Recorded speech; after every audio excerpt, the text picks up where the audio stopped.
It is. Okay, go ahead. Open it. Earlier this week, I understand you marked another important milestone. I know everyone here joins me in wishing you a very happy birthday. Oh. He got Trump. He's crying over Trump. In wishing you a very happy birthday. Oh. That's cool. You can't beat that. What do you think about that? Yes, the other day we had RFK. Today, Tulsi Gabbard endorses Trump and says, we as America must stand together to reject this anti-freedom culture of political retaliations and abuse of power.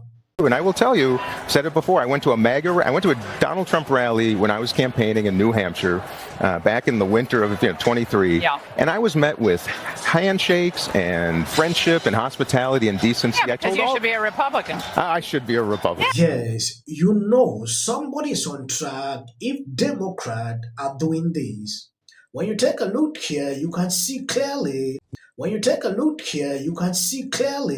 What is going on.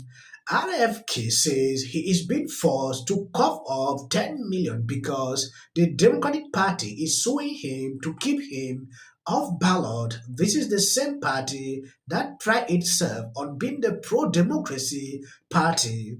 President Trump, to his credit, put out a hand, shook his hand and said, let's do this. Let's engage on ideas that matter. Let's engage on policies that matter. We don't have to agree on everything. This is not us being absorbed into the Trump camp by any measure. This is a partnership. This is a meeting of the minds with strong boundaries and expectations.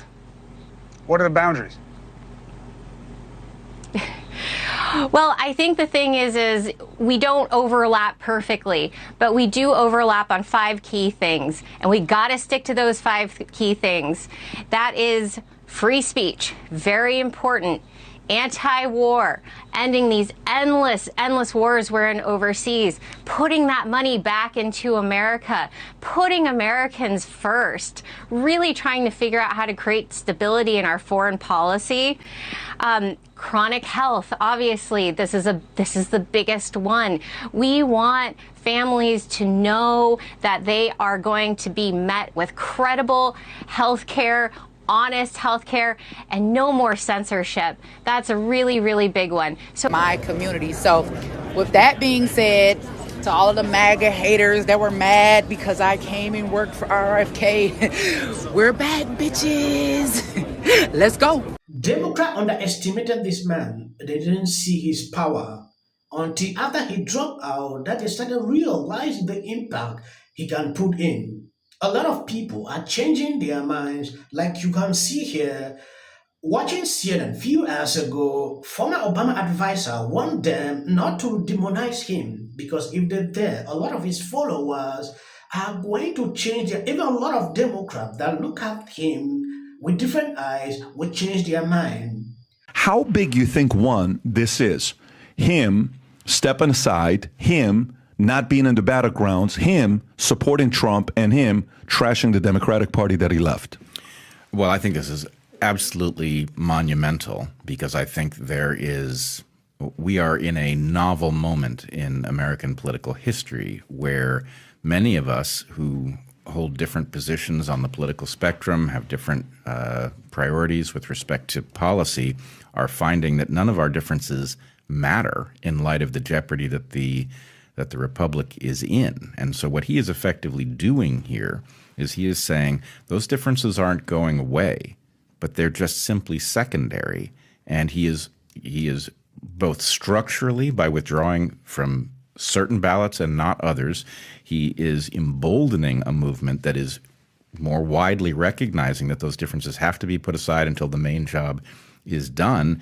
And he's leaving himself an important voice in that discussion. So I was very interested in the way he navigated the idea. This was not a simple endorsement of Trump. This was an endorsement of retaking the White House and using that position to restore the republic to its proper course.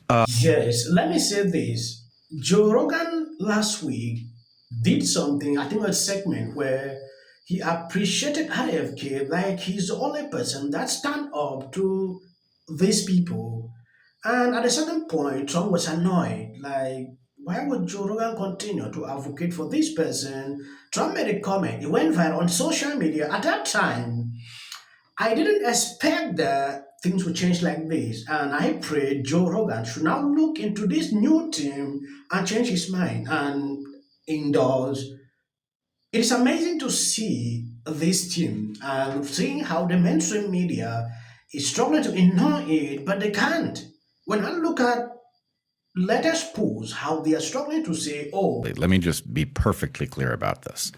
I think the modern Democratic Party is an existential threat to the Republic. And although I am a Democrat, I've been a Democrat my whole life, the party that I see in front of me today is literally the inverse of the party I signed up for.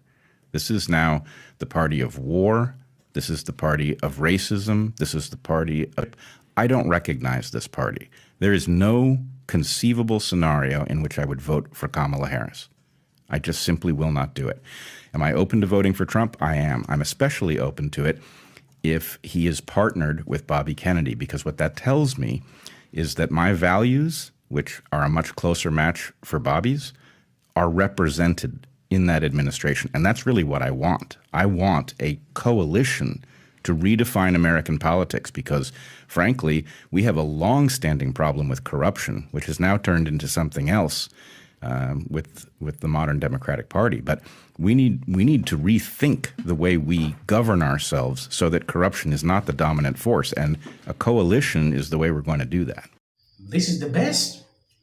He has said it all. There are people that are changing their mind today because they see their values into the administration, and it is a big thing. This man maybe could not even go to the polls to vote or even vote for RFK, knowing fully well that he could not win. But now he is fully in support of Trump. What's your favorite policy of Kamala's? Her being president. And if the pace plays Leaving. A speech from Michelle Obama that I have to say is one of the best Gun-toting kind Abby, we were talking. Bumper Kamala. Trump. Damn Kamala. Kamala Harris is in office right now and has not tried to do anything about the border, has not tried to not tax people on tips. For some people, it's already started. But when you disrespect Kamala Harris, They say the economy's great. Just look at the jobs numbers. Well, we did, and they disappeared. The money in politics is so extraordinary, which is something that should have never been allowed to happen. Vice President Harris. I heard a lot of it.